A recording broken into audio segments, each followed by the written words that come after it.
¿Qué onda, raza? ¿Cómo están? Sean bienvenidos a un nuevo episodio de Originalmente Santi. En esta ocasión tenemos a un invitado muy especial y aparte muy pedido por todos ustedes, ya que si eres de las personas que más me han pedido que vengan a este Mm. podcast.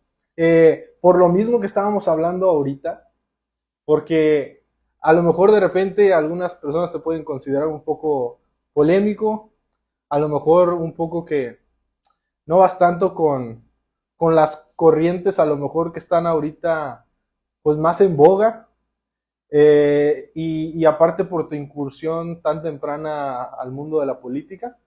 Entonces me da gusto presentarles aquí a Horus García. Horus, ¿cómo estás? Excelente, Miguel. El gusto es mío. Muchas gracias por invitarme. Es un honor y un placer estar aquí en tu programa, en tu podcast. Pues bueno, yo estoy abierto ante cualquier conversación, estoy abierto a todo tipo de pregunta.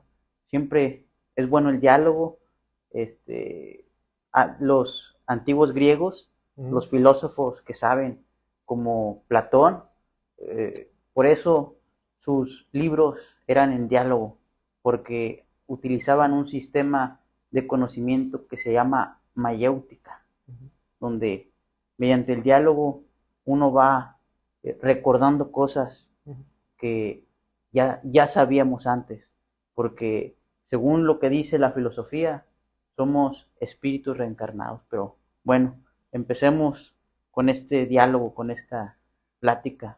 Bueno, por ejemplo, ya que lo mencionaste, el tema de la reencarnación es algo que a mí me mueve mucho, porque yo en lo personal, te lo confieso, soy mucho de esa teoría.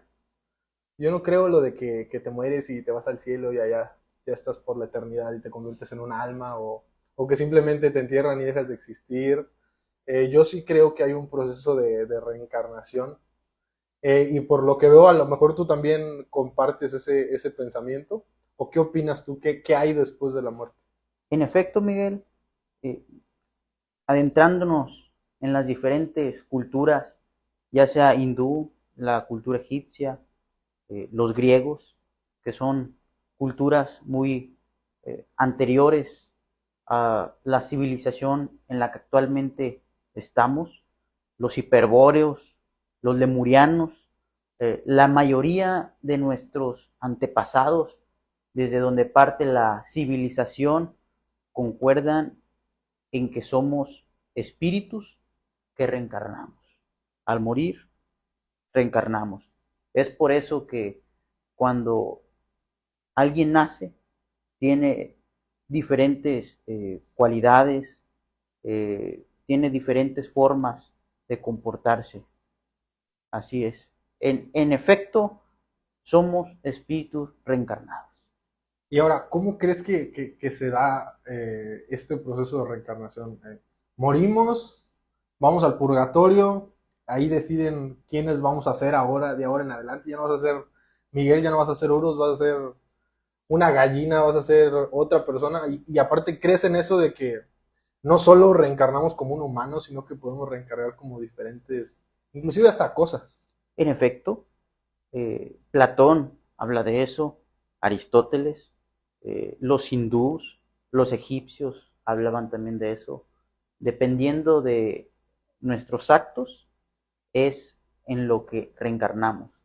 Por eso la filosofía hindú habla mucho de que seamos vegetarianos.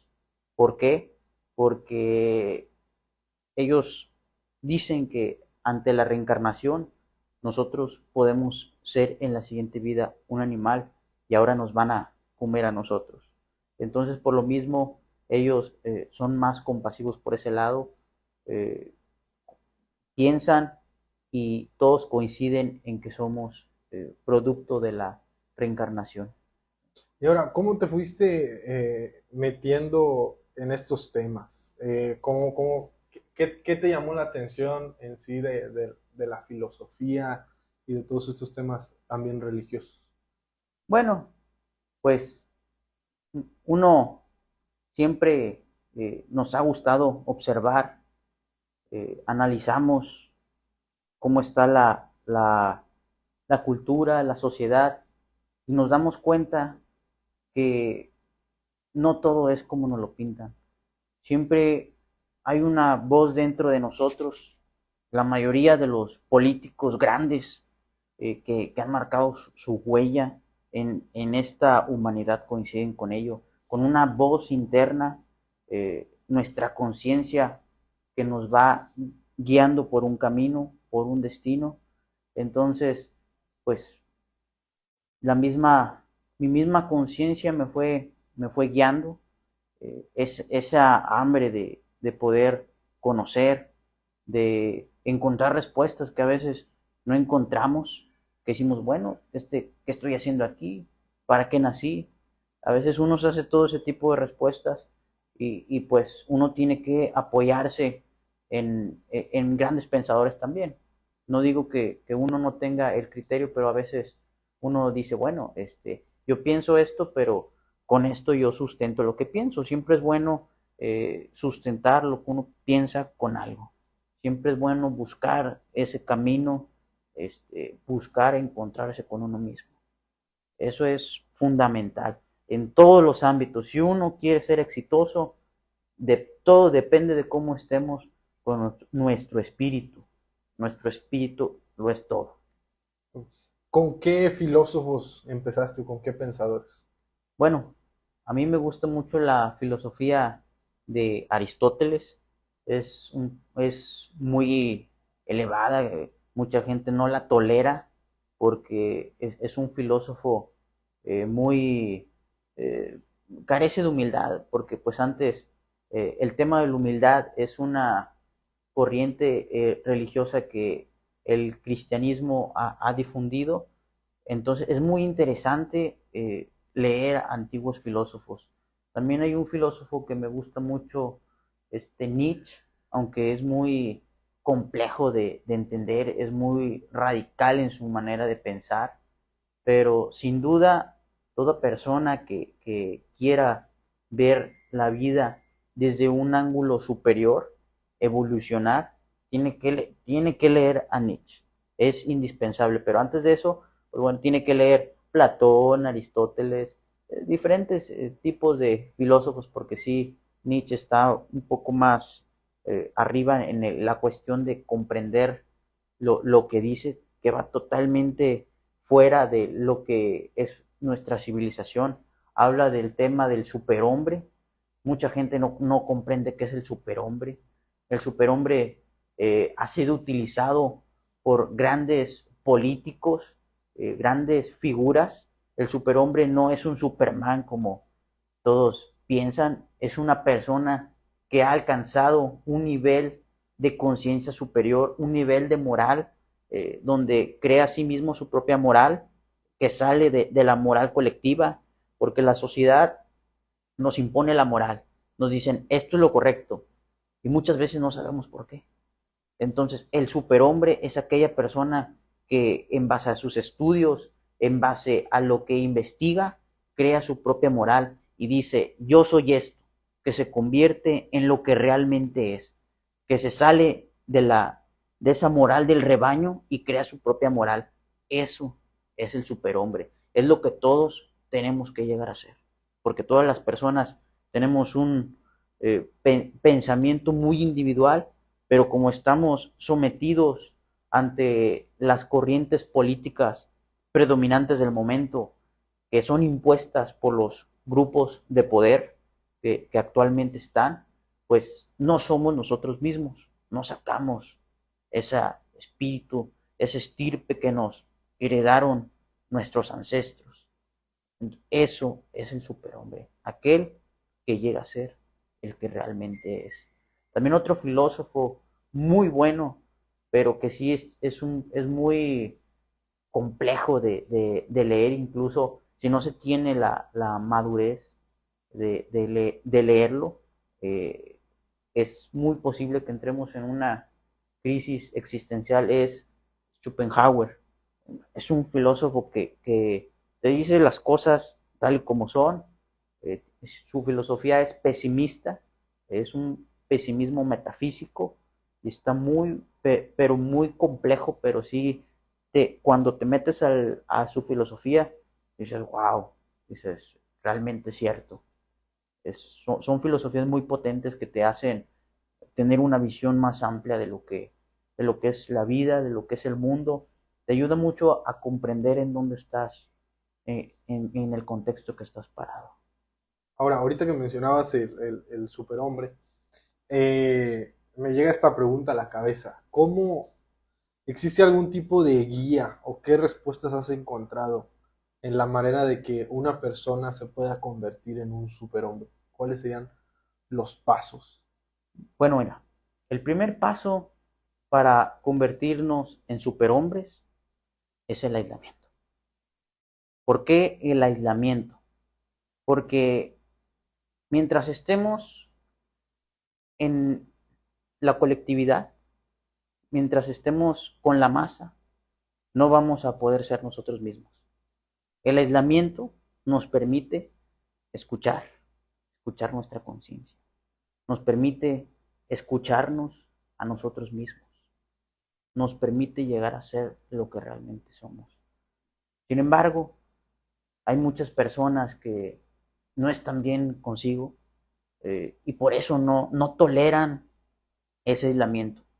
Porque cuando estamos solos es cuando se vienen a nuestra cabeza todos esos pendientes que tenemos, todas, todas esas culpas, todas esas cargas. Entonces es un proceso muy complicado de llegar, pero cuando uno llega, eh, uno pierde es, pierde todo valores en lo material. Se da cuenta que hay más, hay cosas más allá, que este mundo solo es una ilusión, que estamos en una granja humana. Uno se da cuenta de muchas cosas cuando se convierte en esa figura.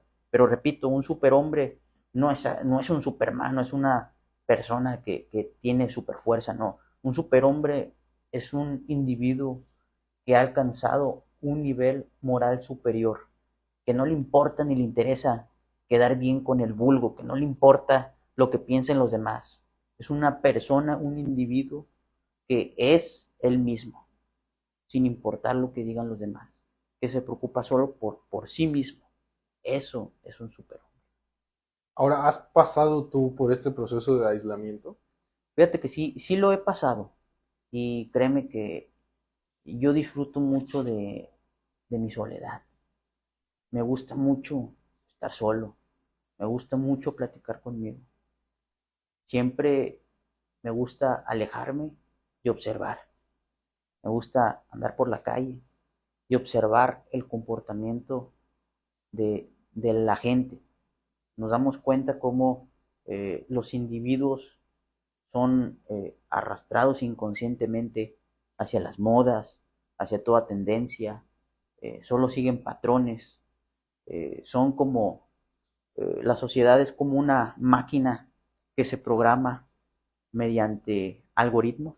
Estas son las ideologías políticas. Si nos metemos a leer libros de ideologías, filosofías y todo, y comprendemos esas ideologías, nos damos cuenta cómo uno puede hacer mediante determinados comportamientos que la sociedad reaccione de acuerdo a la voluntad propia. Sí. Y Horus, por ejemplo, ahorita entendiendo todo lo que dices, llega a ser un poco, bueno, es difícil llegar a ser ese tipo de superhombre, ya que puede haber personas que a lo mejor inclusive estén de acuerdo con como tú piensas o parecido a lo que tú piensas de muchas cosas, pero lo disfrazan, usan como estas ciertas máscaras para agradar a lo colectivo, ¿no? Uh -huh. Entonces, ahí, ¿cómo se puede llegar a convivir en sociedad teniendo este tipo de pensamiento? Mira, es muy complejo. Es muy, muy, muy complejo porque cuando te conviertes en un superhombre, eh, no, no te sientes igual estando en colectividad. Disfrutas de tu soledad. Te gusta andar solo. Te gusta juntarte con gente que tiene tus mismos pensamientos. Gente que anda gravitando en tu frecuencia. Es complejo, pero no digo que sea imposible. Uno puede, ante todo, ser hipócrita, disfrazarse, pero lo que menos le importa a un superhombre es quedar bien con los demás. Un superhombre no le importa lo que piense el vulgo. Es una ofensa para uno mismo seguir lo que dice el vulgo, porque el vulgo no piensa, repite lo que escucha. Y eso que repite es el producto de la propaganda que es difundida por los diferentes eh, medios de información que son controlados por los grupos de poder predominantes del momento. Hay un libro muy interesante que te habla sobre eso. Se llama Psicología de las masas y análisis del yo. Explica cómo la psicología colectiva es muy diferente a la psicología del individuo. Cómo la psicología colectiva hace que el individuo pierda su ser y se convierte en un animal salvaje. Saca sus instintos al estar en colectividad y pierde todo razonamiento. Entonces, no es eso lo que aquí buscamos. Aquí lo que busca el superhombre es tener un pensamiento superior, un dominio de sus impulsos, una persona con una moral elevada, una moral aristotélica, una moral hiperbórea. Eso es lo que buscamos con el superhombre. Y bueno, también hay un concepto más avanzado que es el hombre Dios, lo que de lo que tanto anhelaban nuestros antepasados. Nuestros antepasados no anhelaban los bienes materiales, no anhelaban lo que actualmente anhelamos en la sociedad, que es un carro o cuestiones muy mundanas. Pero Los, por ejemplo ahí, disculpa que te interrumpa, ¿no crees que a lo mejor en ese entonces no lo buscaban porque no existía? bueno, había otro tipo de bienes, estaba el oro, había tierras, pero a lo que aspiraban, como el gran Aquiles, era a convertirse en dioses, porque es algo que viene en la Biblia. En la Biblia, en el Génesis, dice, Dios creó al hombre a su imagen y semejanza. ¿Cierto o no? Ujú. En el Génesis. Entonces, si nos creó a su imagen y semejanza, al ser un Dios, nosotros también podemos ser en dioses. Y no solo lo digo yo, lo sustento con lo que dice Aristóteles en su libro Ética Nicomaquea, que dice que el hombre, por exceso de virtud, se convierte en Dios. Eso es a lo que aspiraban nuestros antepasados. Actualmente hay muchas corrientes científicas que dicen que el hombre Dios, de hecho hay un libro que se llama Homo Deus, que dicen que el hombre Dios va a ser que, aquel cyborg cuando empecemos a ponernos prótesis y todo eso para ser hombre robot. Eso no es el hombre Dios. El hombre Dios no va en contra de la naturaleza, está a favor de la naturaleza. Y es la misma naturaleza la que le otorga su poder, porque somos naturaleza. Eso es un principio muy básico que hemos olvidado como seres humanos y por eso actualmente estamos perdidos, andamos todos por sin ningún rumbo. Ese pensamiento marxista donde se desprecia la naturaleza es totalmente equivocado. El hombre nunca va a dominar la naturaleza. Una prueba de eso son los homosexuales, que a pesar de con toda la tecnología que hay, no pueden tener hijos. Entonces, el hombre definitivamente, y no me canso de decirlo, nunca va a dominar la naturaleza. En efecto, el hombre, Dios, es aquel que la misma naturaleza le otorga sus habilidades, que van más allá, como las que tenían nuestros antepasados. Un semidios es el gran Aquiles, ese hombre que luchó y podía contra cientos de hombres y marcó una leyenda en la historia de la humanidad. No aspiraba a bienes, no aspiraba a riquezas. Su única aspiración era que lo recordaran, convertirse en ese hombre Dios. Y ahora, hace rato hablábamos de lo difícil que era a lo mejor tener este comportamiento de manera en cuestión de personalidad. Ahora, ¿se puede también en esta sociedad actual llegar a ese nivel de no desear nada material o no tenerlo? ¿O no por ser un superhombre o adherirte a esa filosofía no debes de tenerlo? Mira, sí se puede, pero es complicado. Vivimos en una sociedad totalmente materialista, una sociedad consumista, en donde nos hacen comprar cosas que ni siquiera ocupamos. La otra vez andaba por, por la, pues andaba en una tienda, para no mencionar nombres, y veo cómo les venden cosas totalmente innecesarias, y yo veo que la raza se frustra por no tener esas cosas. Había unos monos que les venden y yo dije, oye, ¿cómo puede ser posible? Digo, nosotros no necesitamos eso. ¿Qué eran unos funcos o qué? Digo, pues no sé qué era, pero Un yo, muñeco. sí, había unos muñecos que les vendían y Ah, la raza se frustra o cuestiones así, o sea, nosotros no necesitamos eso. Es, eso es mundano. Nosotros, ese sentimiento de vacío que tenemos, que a veces sentimos, es porque tenemos un vacío de espíritu y tratamos de llenar ese vacío con cosas materiales. Digo, es un ciclo bien sencillo y bien tonto, la verdad.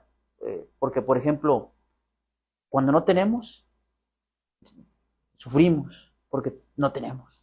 Y luego tenemos y surge en nosotros un hastío y un aburrimiento. Y no salimos de ese ciclo. Siempre nos mantenemos atrapados en ese ciclo. De que no tenemos y luego ya tenemos y nos aburrimos. Y otra vez no tenemos y no podemos dejar de querer porque pues estamos atrapados en este cuerpo físico, en este espectro material. Pero la forma para la solución a eso, eh, para alejarnos del materialismo, es estar bien con nuestro espíritu. y ahora fíjate, te voy a poner este escenario porque yo he visto, yo te digo y lo confieso ante aquí la audiencia, yo no soy mucho de leer, ¿ok? Yo veo muchos podcasts, veo muchos videos acerca de filosofía porque me gusta, pero la verdad es que leer no me agrada tanto, prefiero los audiolibros a lo mejor.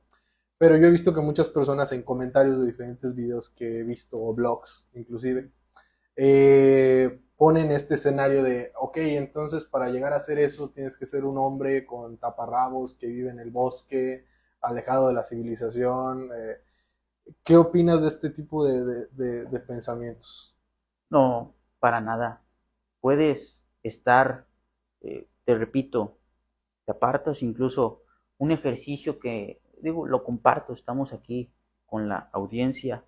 Decía Aristóteles que la vida superior era la vida contemplativa, la vida en busca de la verdad y aquel que busca siempre la razón. Entonces, nosotros podemos, te lo repito, andar en la sociedad, podemos andar observando y, y ahí es donde nosotros podemos percibir muchas cosas. Pero te lo repito, tenemos que conectar con nuestro espíritu, conectar, convertirnos en lo que realmente somos. Dentro de nosotros hay un espíritu muy antiguo, porque pues lo comentamos en un principio, somos seres reencarnados, no lo digo yo, lo dicen la mayoría de las filosofías, los egipcios, que de ahí vienen los grandes iniciados, de ahí vienen las matemáticas, de ahí vienen muchos avances. Las pirámides es un ejemplo de que fueron una gran civilización. A la fecha, ni con la tecnología que actualmente tenemos pueden construir pirámides así. Entonces, es algo que ha estado ahí y que por el mismo tema materialista, por el progresismo, nos negamos a creer que nuestros antepasados eran grandes. Nos hemos apartado de lo que realmente somos y por eso actualmente la quinta raza, fíjate, nosotros somos la quinta raza aria. Todos somos arios, todos, menos los hebreos. Todos somos arios. Ese fue un discurso que manejó no digo nombre porque te lo van a censurar. Vamos a decirle Adolfo. El canciller o el Führer. Fue un... No, siento que ahí ya lo cancelaron. No te lo cancelaron. Adolfo. Bueno, Adolfo. Ajá. Fue un discurso que manejó que piensan que los alemanes con blancos son arios. No. O sea, todos somos arios. Somos la quinta raza que ha existido. La primera raza fueron los polares. La segunda raza fueron los hiperbóreos. La tercera raza, los lemurianos. La cuarta raza, los atlantes. Los egipcios vienen de la Atlántida. Platón habla de la Atlántida en su libro, se llama Timeo. Ahí te explica el tema de la Atlántida. Los mayas, que estaban aquí en Centroamérica, ellos son descendientes directos de los atlantes. Los mexicanos, los hispanoamericanos, tenemos el privilegio y el orgullo de ser la raza cósmica. Nosotros somos la raza cósmica porque somos un mestizaje de europeos e indígenas. Europeos con una estirpe imperial, con grandes conocimientos, e indígenas que eran descendientes directos de los atlantes. Esto viene mejor explicado en el libro de José Vasconcelos, se llama La raza cósmica. El concepto no es mío, es de José Vasconcelos, pero es un concepto muy bonito que tenemos que retomar para sentirnos orgullosos de lo que somos. Porque actualmente, como no sabemos qué somos, pues no queremos imitar otras culturas, queremos parecernos a los gringos y nos avergonzamos de lo que somos. Y no debe de ser así. El mexicano es combativo, somos la raza cósmica, somos guerreros intelectuales. Los europeos eran intelectuales, los aztecas, los mayas eran guerreros, tenían su estirpe era de combate. Con poca comida podían hacer muchas cosas. Ellos también, prueba de eso es las pirámides que tenían los mayas, su sistema cultural, sus matemáticas eran muy exactos. Todos esos conocimientos eran de los atlantes. De ahí vienen los conocimientos. Por eso utilizaban el mismo sistema si tú te fijas, las pirámides son parecidas a las de Egipto.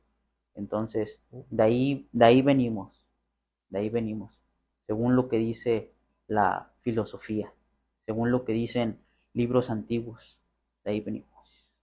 Y ahora, ahorita mencionabas todas las características que puede llegar a tener un superhombre. Y yo sé que otro de los filósofos que te gusta es Nicolás Maquiavelo. En Entonces, él hablaba mucho acerca de hipocresía, de las mentiras, inclusive que es un libro que también te gusta, que es El Príncipe. Eh, estas facetas te las planteo porque tú eres una persona que le gusta la política. En efecto. Entonces, yo creo que puede llegar a haber muchos superhombres en la política actual, pero que tienen que utilizar otras técnicas para a lo mejor no ser repudiados o no entendidos o que no los mire mal la sociedad y que por ende pues eso los haga ganar elecciones. Entonces, en la política, ¿de qué manera se debería manejar esta clase de hombre o cómo podría participar dentro de la política? De esta política que estamos viviendo. Mira, decía Aristóteles y Platón que el sistema más peligroso de gobierno es el democrático. Decía Aristóteles que era virtuoso aquel que contaba con un sistema de gobierno monárquico.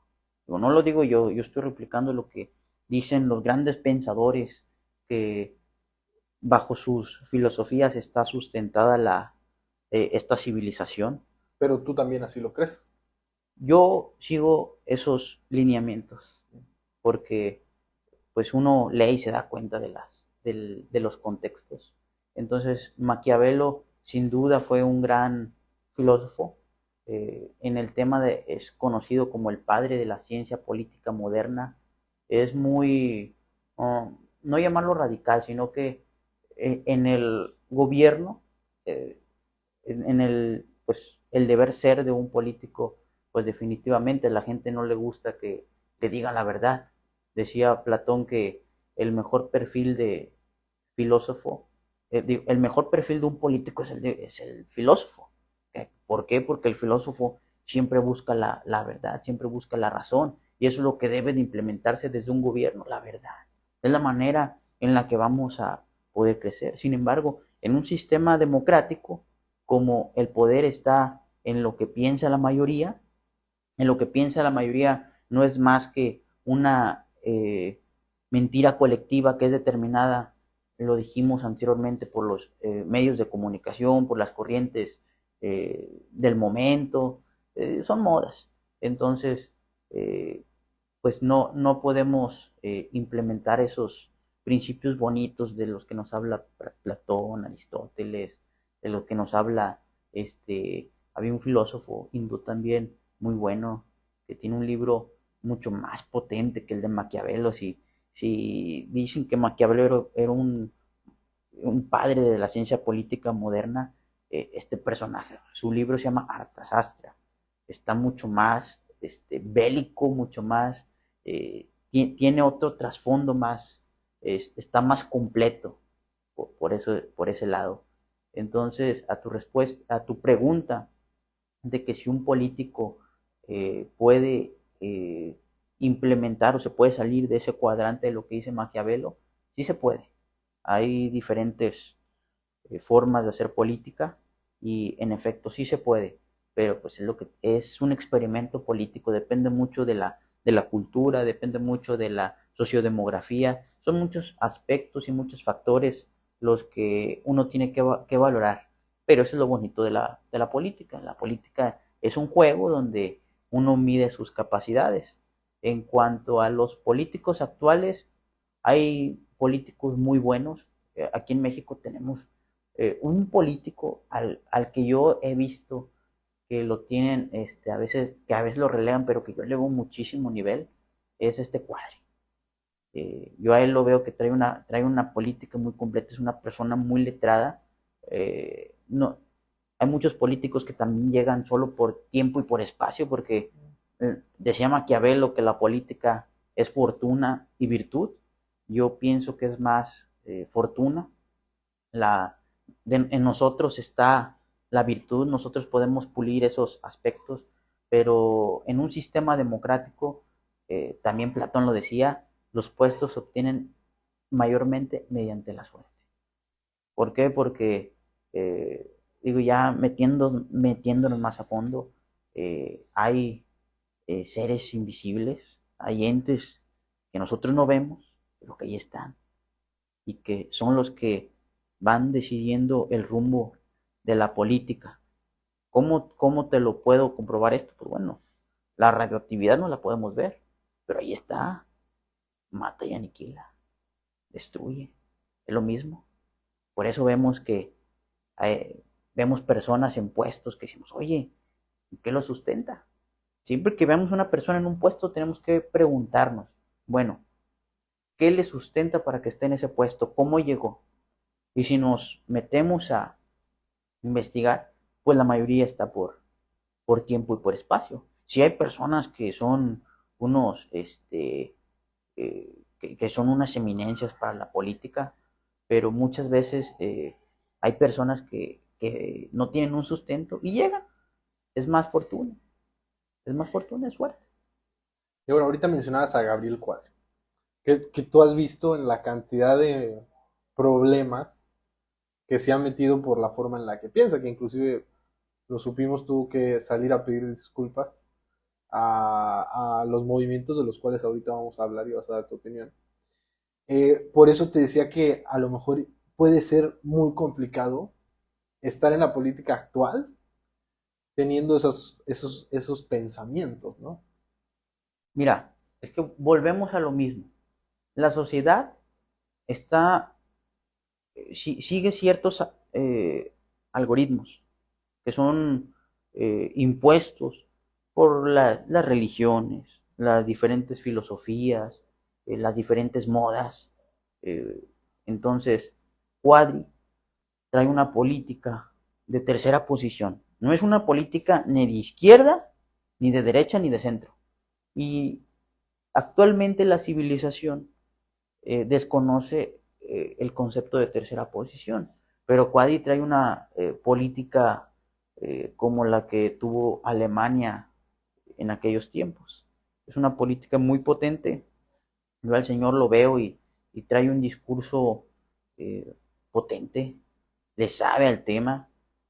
Hace días andaba ya por la OTAN, entonces el señor en efecto le sabe, pero como atenta contra los intereses de ciertos grupos, pues por eso lo atacan. En política, un, un termómetro para saber si estás haciendo bien o si estás haciendo malas cosas es que te ataquen. Preocúpate el día que dejen de hablar de ti. Cuando te atacan es porque estás haciendo bien las cosas, porque estás lastimando los intereses de ciertas personas. Entonces, pues la política que maneja Cuadri, como es una política ultraconservadora, pues no le gusta a ciertos grupos eh, progresistas, a los homosexuales, a las feministas.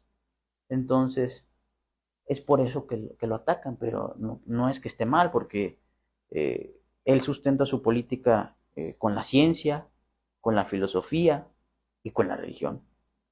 Entonces, pues mal son esos grupos que lo ataquen, porque esos grupos sí no tienen ningún sustento, de los que ahorita vamos a hablar, no tienen ni ningún sustento filosófico, ni religioso, ni nada. Son personas que son víctimas de la propaganda y de la Agenda 2030. Es eso. Los utilizan y ellos no saben que son utilizados. Bueno, ahora pasando ya, bueno, antes de pasar con esos grupos, te quería preguntar, ahorita lo mencionaste, la tercera fuerza, eh, ¿qué opinas tanto de la izquierda como de la derecha? Y que expliques un poco qué es esta tercera Posición. fuerza, posición Muy bien. que tú mencionas. Mira, la derecha y la izquierda no es más que una falsa dicotomía, una lucha interminable entre ricos y pobres, entre conservadores y progresistas, entre blanco y negro. Es una falsa dicotomía que ha impuesto el sistema hebreo. ¿Por qué? Porque, pues, sinceramente, es algo que nunca se va a acabar.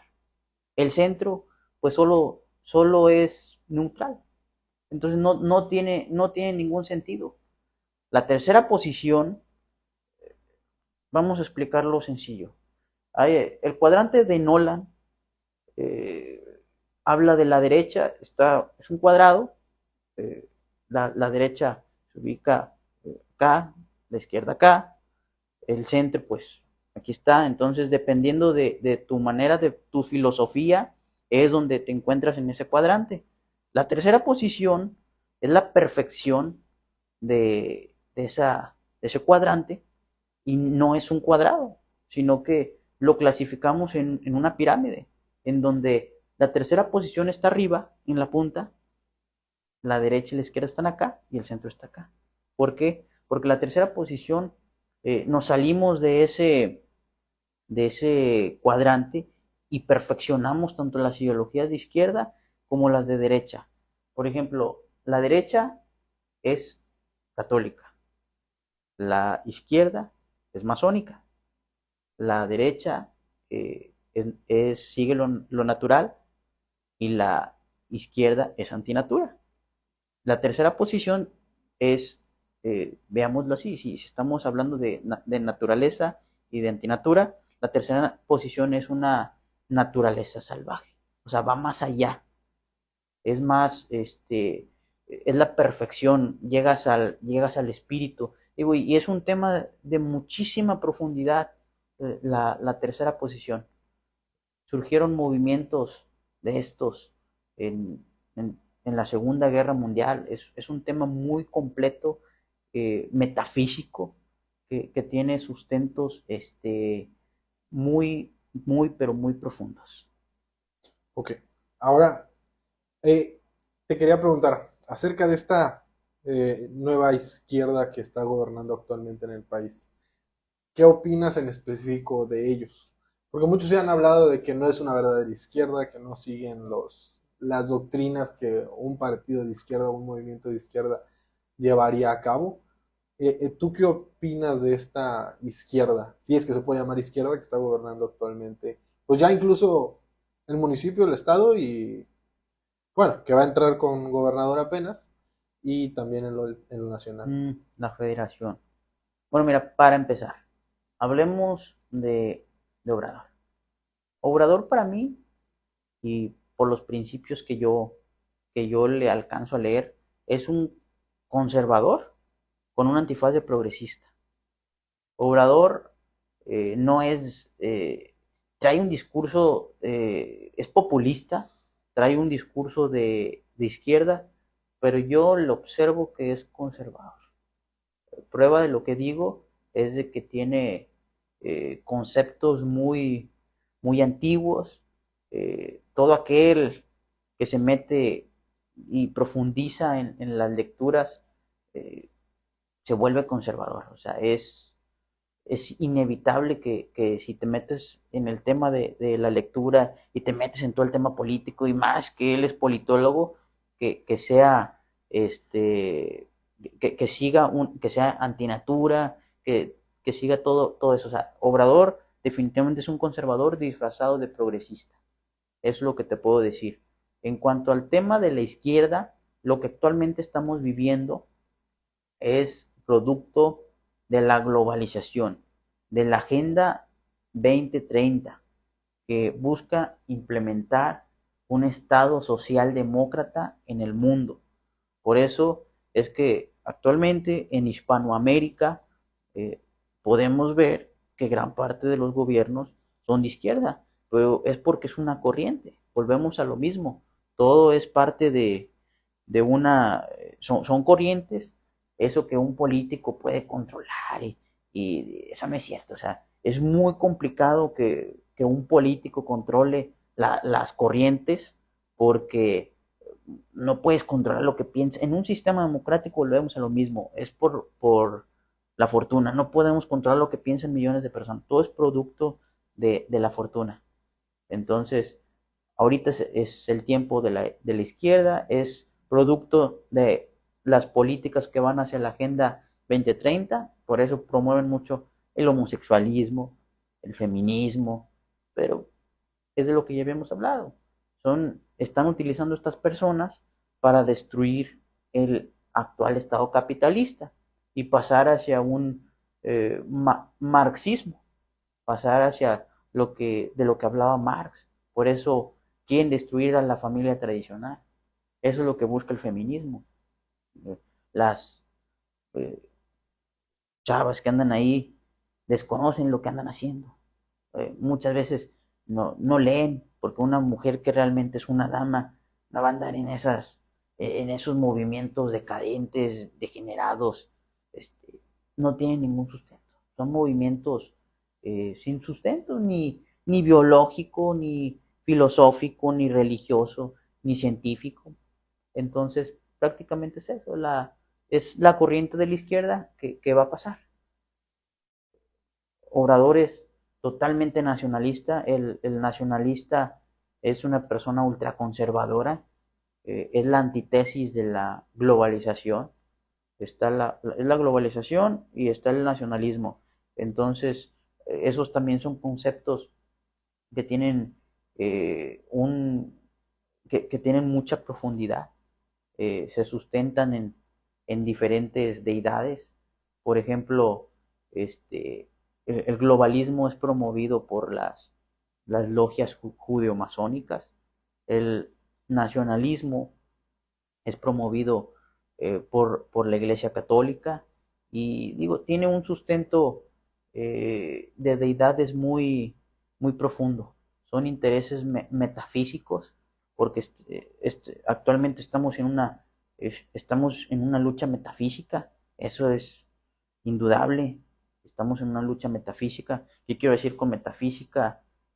Una lucha de principios del ser, dependiendo de nuestros principios, es con el bando en el que estamos.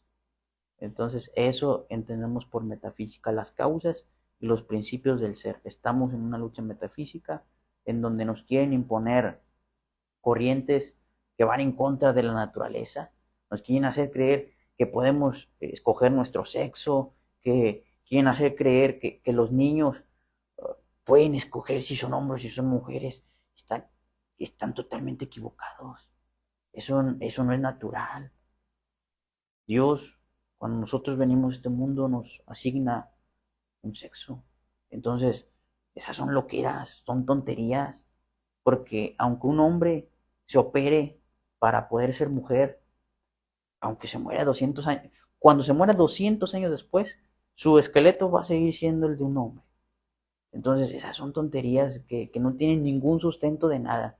La Biblia dice, Dios creó a Adán y a Eva. En ningún lado habla que creó a Adán y a Esteban. Eso dice la Biblia.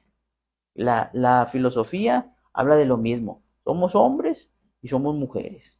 La biología nos dice exactamente lo mismo. La ciencia también nos lo dice. O sea, son corrientes tontas.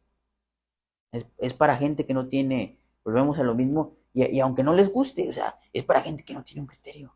Gente, volvemos a ese pensamiento colectivo, a esas modas. Hace unos años yo recuerdo que era muy mal visto el hecho de ser homosexual. Digo, se les respeta. Yo no tengo nada en contra de ellos. De lo único que yo estoy en contra es de que quieran imponernos sus principios homosexuales a la sociedad, a los que somos heterosexuales, que nos quieran imponer esas conductas. O por ejemplo que las feministas, que quieran que la ley les dé beneficios que la naturaleza no les dio. Las leyes escritas tienen que subordinarse ante las leyes naturales. La naturaleza nos da a todos un espacio, nos asigna cuando nosotros nacemos un destino, y al que no cree en el destino, yo les pregunto, ¿acaso ustedes eligieron cómo llamarse? ¿Acaso ustedes eligieron en dónde iban a nacer? ¿Acaso ustedes eligieron qué estatura iban a tener? No, no lo eligieron, ya tenían un destino. Entonces la naturaleza, todos, nos asigna una línea a seguir y aquellos que quieren cambiar eso están mal, es gente resentida, gente pues, eso es totalmente incorrecto. Por eso la Biblia habla de Sodoma y Gomorra, por eso fueron destruidos, por eso la Atlántida también se hundió, eso también, eso dice la filosofía, y sustentado en la Biblia, viene en el diluvio. Entonces, está mal, estamos en tiempos definitivamente de decadencia. Esas ideologías tontas, yo no las comparto y yo lo he dicho públicamente. Yo soy antifeminista y soy anti-LGBT. No, no, esas cosas a mí no me gustan. Se les respeta siempre y cuando respeten a la sociedad y los principios de lo que se les está dando a los niños. Porque yo ahorita no tengo hijos, pero el día que yo tenga hijos, yo no voy a permitir ni me va a parecer, y yo creo que la mayoría que les metan esas ideas tontas, que los confundan, porque los niños no tienen un criterio. Las mujeres feministas no pueden querernos imponer a los hombres mediante la ley, porque es lo que quieren, nos quieren someter. Ellas hablan de una liberación femenina, hablan que la liberación de la mujer. Digo, yo no creo que estén cautivadas. Al contrario, la ley es muy clara. Artículo cuarto de la Constitución. El hombre y la mujer son iguales ante la ley. Y ahora que dicen que los feminicidios y que las violaciones, oye, eso es mera propaganda. Este, no niego que no exista, pero siempre ha existido. Pero ahora inflan esa propaganda para establecer esos pensamientos tontos. Yo te puedo asegurar que los hombres somos los primeros que salimos en defensa de la mujer. A nosotros no nos gustan y no toleramos esas conductas. No, los hombres no somos ni violadores ni tampoco somos feminicidas, como lo dicen esas mujeres. Bueno, si es que les podemos llamar mujeres porque promueven conductas erróneas como el lesbianismo y todas esas cosas y se ofenden cuando uno les dice que son mujeres, solo para lo que les conviene. Ahí ellas dicen que son mujeres. Pero, Horus, ¿te consideras machista? No me considero machista, pero sí comparto los principios que dice la Biblia, la filosofía y la ciencia. Yo comparto esos principios. Ahora, ahorita hablabas de un tema de destino. ¿Tú crees que ya todo está escrito? ¿O crees En, que el ser humano puede llegar a cambiar su destino con ciertas acciones? mira, ese es un tema de mucha profundidad, pero lo voy a hacer lo más breve posible y lo más entendible. En efecto, sí hay un destino, porque volvemos a lo mismo. Tú no escogiste cómo llamarte, no escogiste dónde nacer, no escogiste quiénes iban a ser tus padres. Entonces, si nos vamos del principio, ¿tenías un destino? Sí. Bueno, tenías un destino. Entonces, conforme va pasando el tiempo, nosotros vamos, la misma vida nos va llevando por diversos caminos. A veces, hay veces que nosotros queremos hacer otras cosas, pero simplemente no se da. Las circunstancias no son las propicias, por más que nosotros intentamos, no sale eso que nosotros queremos. Entonces, sí tenemos un destino, sí podemos también cambiarlo, pero para eso tenemos que meternos en temas volvemos a lo mismo, el hombre, el superhombre, el hombre Dios. O sea, tenemos que meternos en esos temas para poderlo cambiar. Pero sí, en efecto sí tenemos un destino. Sí lo podemos cambiar, pero es algo mínimo lo que podemos cambiar. Pero sí considero que todo está predestinado.